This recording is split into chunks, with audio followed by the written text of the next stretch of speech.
Hello everyone and welcome to week 6 of English 213. This week, you're to watch this week's lecture, which will be pretty brief. I'd like you to read Everyman, the play found on pages 507 to 529. I'd also like you to read the short story, and this is an American short story, Young Goodman Brown by Nathaniel Hawthorne, just so we can look at how the different variants of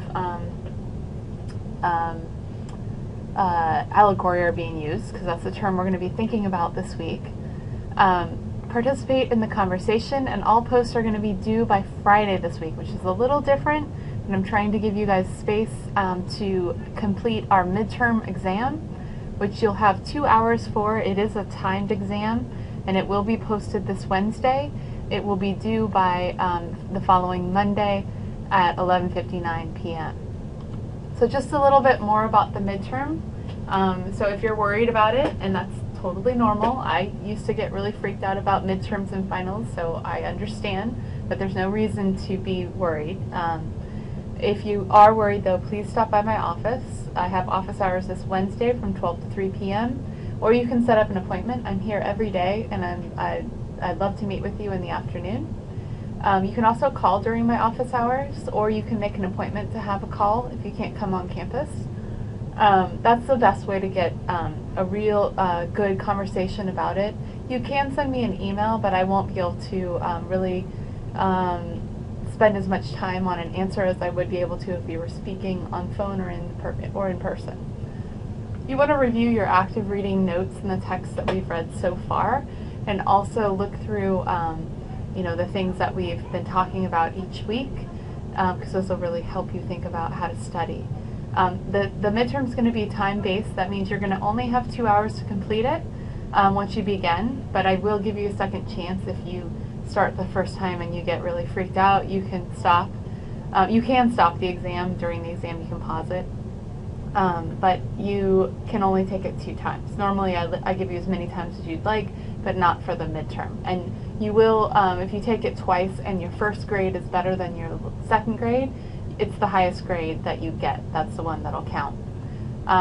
It's going to be made up of multiple choice questions like the ones you've seen in the comprehension quizzes, short answers which will require you to use evidence from the text to support critical questions, answers to critical questions, and a very short essay question. You'll also have different options for the essay question. So this week, what I'd like you to think about is, I really want to bring to your attention that at the back of our book, beginning on page A10, is a section called Literary Terminology. And this is a really important section for you, because you're expected to be able to use these when we're talking about the literature, especially when we start writing in our papers. So a term that we're going to really focus on this week is called allegory.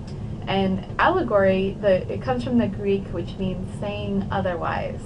And the way an allegory works is similar to, for those of you who are familiar with metaphor or simile, it's by saying one thing, which is the vehicle of the allegory, while you mean another thing, which is the allegory's tenor.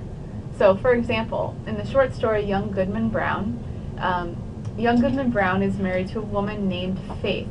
And in the beginning of the story, he is loyal to her, he loves her, he believes in her, and by the end of the story, he doubts her, and he doesn't trust her. And this is not only, the vehicle of the allegory is Faith, the wife, right? But the meaning is actually the loss of religious faith that Young Goodman Brown experiences. So I want you to think about that in relation to both Young Goodman Brown, which is a short story by Nathaniel Hawthorne, who is an American writer, but you can very much see the influence that British literature had on him, because this Young Goodman Brown was written a long time ago, and it's important that that you realize the influence from British literature also occurs in American literature. but it's a really great example of allegory. So I'd like you to read that, and then also read Everyman, and think about allegory as it is, as it happens in Everyman. So Everyman is a morality play, and it is not a tragedy, because in a tragedy everyone dies in the end, and that's not what happens. It's an allegory. So the things that, the vehicles that you see, beauty, strength, all these good, all these things they represent one thing, and they also mean another thing. Okay, you need to think about that as you're reading this play. There's 17 characters, and they're listed in the Dramatis Personae, which is the page in the beginning that shows all the people that are playing the cast of characters as we know it at the beginning of the play. So we have the messenger, God, death, everyman, fellowship, kindred, cousin, goods, good deeds, knowledge, confession, beauty, strength, discretion, 5 wits, angel, and doctor. And all of those are the characters.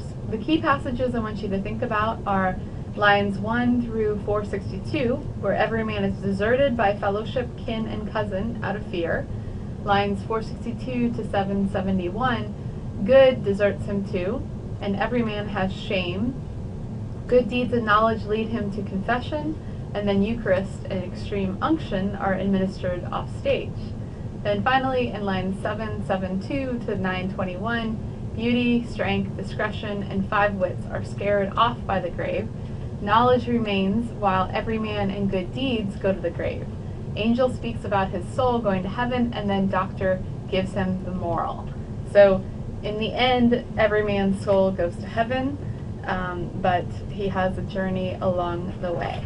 That's what I want you to be thinking about while you're reading it. We are going to have a discussion this week, and what I would like you to do for the discussion is to read both the texts first. This is a different discussion, meaning that you are going to be expected to complete both your initial post and your responses to 3 of your peers' posts by Friday at 11:59 p.m. So it's a little bit different than how we've been doing it before. I'm doing this so that you have ample time to work on your midterm. And again, your midterm will be posted by Wednesday this week. So there's 4 questions I'd like you to think about. The first one is to compare the use of allegory in Everyman to the use of allegory in Young Goodman Brown. Give a specific example of how allegory is being used in each text. I really want you to show me how you understand allegory. And I want to make sure you understand that Young Goodman Brown was written, it was published in 1846 by Nathaniel Hawthorne. And Nathaniel Hawthorne was the son of a merchant captain, but his father was involved in the Salem witch trials in Salem, Massachusetts. So he was one of the people that decided to kill the girls who were found to be witches at the time. The story is exploring the idea of Puritanism. So Puritanism it's a form of religion that comes from, it was brought over. In fact, if you don't know it, you should probably look it up. But the idea of people who were Puritans left England so they could practice their religion in the U.S. And so the story has a lot to do with how questioning the faith of the Puritan religion. So it's thinking about that as a whole. So just some background on it. So that's that question. Number 2 is I want you to think about, if you were producing Everyman, like today, whom would you cast in the current production of this play? Like, who would play who, and why? And describe the set that you would use. So where would you set it? Finally, does this play require a Christian audience to be powerful? Why or why not? And then finally, I just want you to tell me what is the most moving moment of the play and why. And I just want to remind everyone that whenever you post an answer to the conversation, you must use quotations from the text with the page number in parentheticals afterwards to support what you're saying.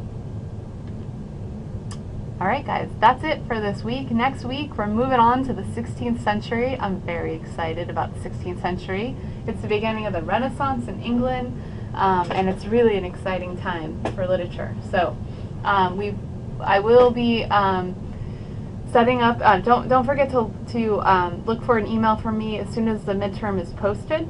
And please come see me if you have any questions about what we're talking about this week. I also want to draw your attention to the link to download Young Goodman Brown. I will also post that under our information for our lesson for this week. Alright guys, that's it. I hope you have a great week, and I look forward to seeing you guys online.